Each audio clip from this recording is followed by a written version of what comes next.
I'd say it's a supernatural thriller. Yeah, that's my pitch.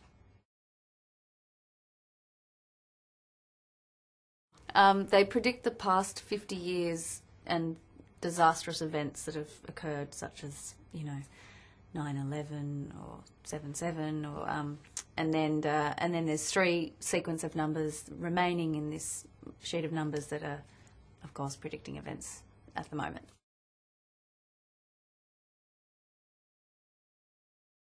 I really was, I obviously wasn't involved in the big action sequences, and the action's so real, which is what I liked about it. You're very clear on exactly what's happening, and it's really confronting and quite devastating and timely too. So it'll be interesting to see the reaction from the audiences. Mm-hmm. But I thought it was very confronting.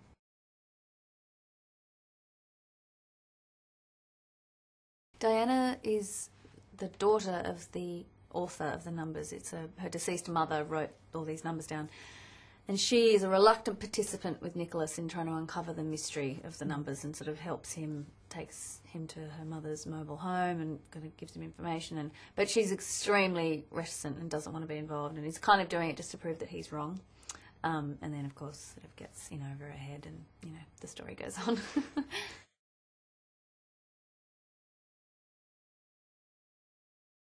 I did. I really did. I mean, it's funny how it kind of comes out of you.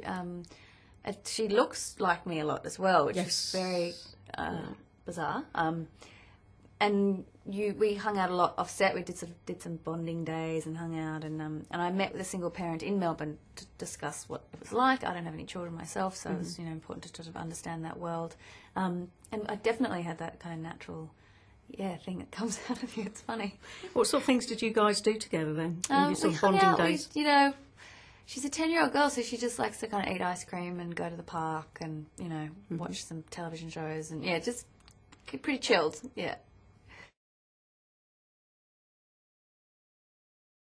Wonderful. He's a gentleman, Nick. He's very professional. He's dedicated to his work, and a lot of fun. He's spontaneous, which I love as an actor, and he's also got a great sort of eccentric, humorous side to him too, which I think as an Australian you can appreciate, that kind of dry sense of humour. I'd work with him again in a heartbeat. It was really fun. Yeah, and it must have been good fun to actually work back home as well. It was lovely, yeah. In Melbourne. Melbourne's a beautiful, charming, sophisticated city, and it's my second home. I'm from Sydney, but it's definitely my second home in Australia, and I loved it. I was very spoilt. I'd put the journal, I think, like some sort of personal journal. I think is always fun for someone to read, and then I would put maybe a Big Mac in a sealed plastic bag to see how long it would last, and a cockroach. A cockroach? Why a cockroach? To compete if the cockroach would survive longer than the Big Mac. Interesting. Very interesting.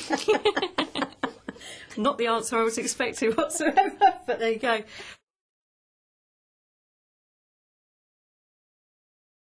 I just finished season 2 of a television show I do called Damages. Yes. And then we have another season which we start up in a couple of months, so I'm kind of going straight back onto that at the moment.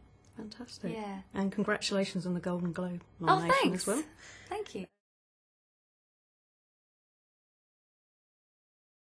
How do I keep it real? I get the subway, or the tube, or the bus. I'm very big on that public transport. Yep, I love a bit of public transport. Lovely. Thanks very much. Thanks a lot. Cheers. Very nice to meet you.